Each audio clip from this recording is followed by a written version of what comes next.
for Manuel Valls here and his massive spending cuts. Yeah, 50 billion euros will be on the cabinet table later in Paris as the new French Prime Minister unveils where he's going to swing the axe to cut public spending here in France. We already have an idea of which budgets will be affected by that 50 billion. These were details given by Manuel Valls last week. The biggest slice will go from the budget, which covers most public services and staff. 18 billion to go from that. Local government, healthcare and the administration of social security payments in France, all due to be affected in this spending plan. The Prime Minister has already said that some of these savings will be made by freezing public sector salaries until 2015.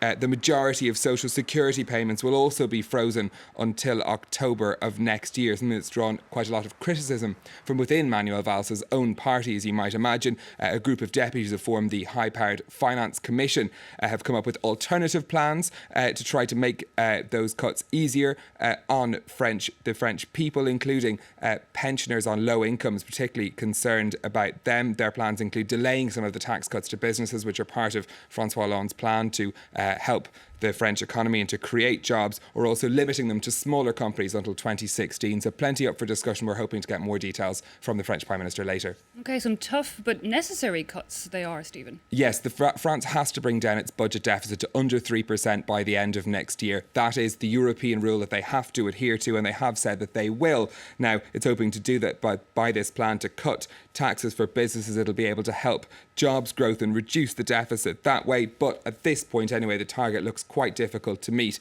According to the newspaper Les Echos, figures will be announced by the French Finance Ministry later, showing the budget deficit will be higher than expected this year, 3.8%. That means they have a bigger task to bring it down to that 3% limit by next year.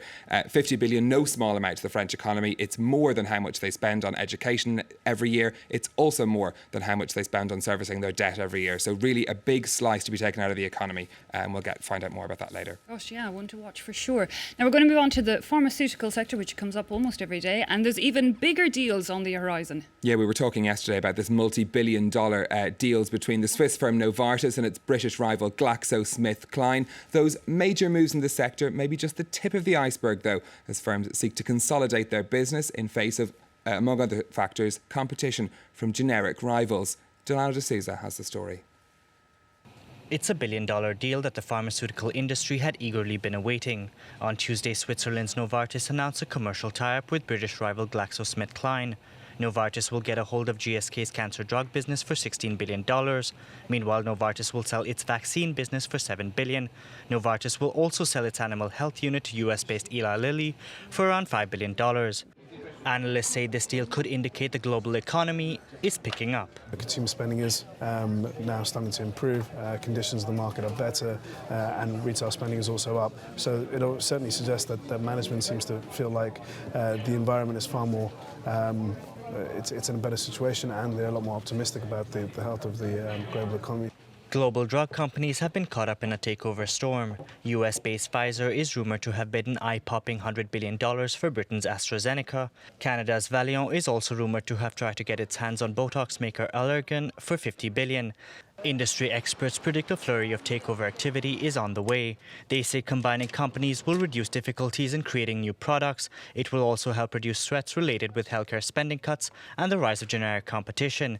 US-based companies may also take advantage of relocating their tax base if over 20% of their shares are held overseas. If the takeover rumours do materialise, the landscape of the industry is bound to change. Right now, Stephen, take us through today's market moves. We're going to start with actually how things finished up on Wall Street first. It was another day of gains, in fact, on the American markets. That news of a potential deal we were just hearing about from the Botox maker Allergan sending their shares rising. The Nasdaq leading the gains, though, in the American markets, helped by positive results from the likes of Netflix.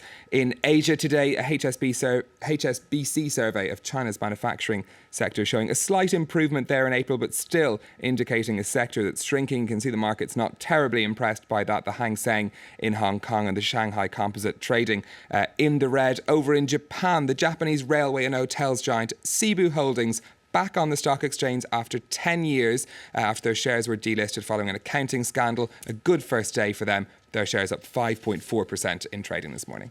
And finally, Stephen, a story I'm not sure I'm going to like. You're telling me a bonus for tax inspectors in the United States, some of whom may not really deserve it. Yeah, an audit of America's Internal Revenue Service found that it had paid $1 million in bonuses to more than 1,100 staff who themselves hadn't paid their tax bill. On top of that, it paid out another $1.8 million to other workers who are facing disciplinary action for actions including misusing government credit cards for travel and fraudulently claiming unemployment benefits. The government inspector who carried out the audit said the bonuses were inconsistent with the IRS mission to enforce tax laws. Obviously, I suppose. On the whole, just 1.1% of workers in the Treasury Department, which includes the IRS, were behind in their taxes last year. That's less than the average across the board in federal workers, which is around 3.2%, and amongst general workers, it's about 8%. So they're not the worst. They're not the worst, but still, when it's your job. The one place you think that people would pay their taxes is in the IRS. Well, there you go. Stephen Carroll there with all the latest from the business world. Thanks indeed for joining us. Well, it's now time to turn our attention to the internet, where photographs convince some, including a British newspaper, that the Loch Ness Monster did exist. Here's Web News. Sunday, 20th of April, saw a fatal shooting at a checkpoint manned by pro-Russian activists near the town of Sloviansk in eastern Ukraine. The Kremlin was quick to blame the attack on the Ukrainian far-right nationalist party Right Sector, which was extremely active during the Euromaidan revolution that culminated with the ousting of the then president, Viktor Yanukovych. The accusations are partly corroborated by a report aired on Russian TV channel Live News, which claimed a business card belonging to the far-right group's leader, Dmitry Yarosh, was found at the scene and proves Right Sector was involved. Many Ukrainian web users say this is nothing more than a clumsy attempt by Kremlin-backed media at manipulating public opinion, and they've been poking fun at the so-called evidence online. Hundreds have taken to social networks posting under the Yarosh's business card hashtag with sarcastic comments or wacky photo montages ridiculing the accusations made by the Russian authorities. Citizens have been coming up with all sorts of creative ways to share their doubts over Moscow's version of events, saying anyone could have dropped the famous business card at the scene of the shooting to put Yarosh in the frame. And there are now, of course, several Twitter accounts attributed to the business card, with all manner of mocking creations, showing that despite ongoing tensions with pro-Russian activists, Ukrainian web users have not lost their sense of humour.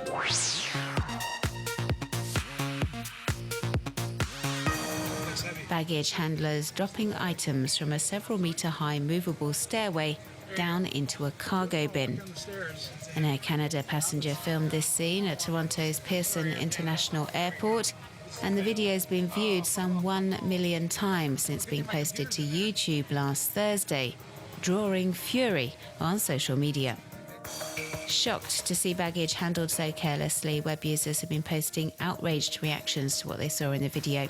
Some saying they'll no longer fly with Air Canada. Passengers have been slamming the baggage handlers' lack of professionalism, saying they should carry each suitcase down the stairs.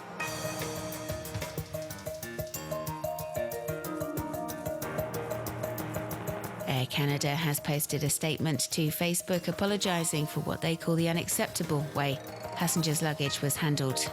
The airline also says the employees concerned didn't follow usual procedure, and their employment will be terminated pending the outcome of the investigation. While some feel this is a satisfactory conclusion to the affair, others say the outcome is radical and unnecessary.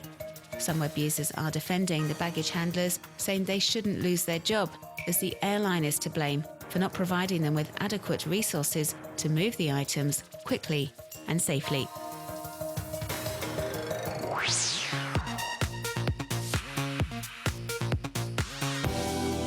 British web users have taken social networks in their droves, posting under the Cameron Jesus hashtag, following comments made by the Prime Minister David Cameron over Easter, in which he asked the people of Britain to be more confident about our status as a Christian country. His words were met with a flurry of posts, with web users saying Cameron is fueling religious tensions in the UK. They feel the head of the British government made a mistake and should apologise to all those he may have offended.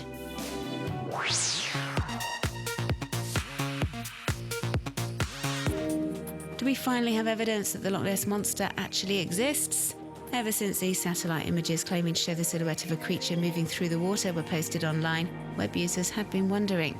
The pics have been widely shared on social networks and were even published in British newspaper The Daily Mail last week. They are, it turns out, a hoax and have been debunked by a number of web users saying what we see is a boat wake touched up with some nifty image editing software. Disappointing news indeed for all those hoping for a glimpse of Nessie.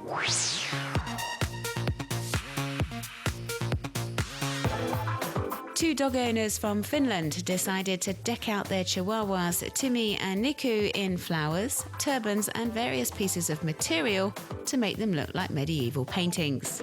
You can see the finished pieces on the Medieval Dogs Tumblr blog, which pays a somewhat offbeat tribute to works by Flemish and Italian painters of the 15th and 16th century.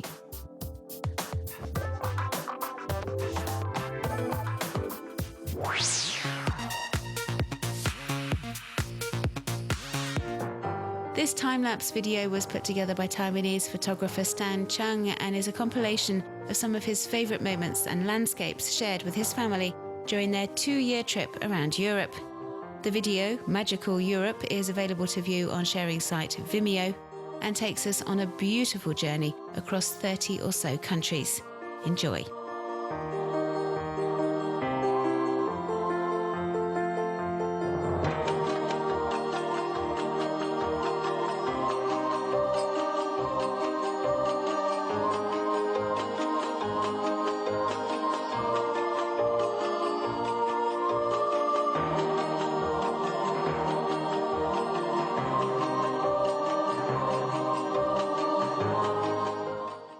Well, still to come in the next half hour, our focus report about how the mayor of Copenhagen wants to get into the marijuana business. That and more after this short break.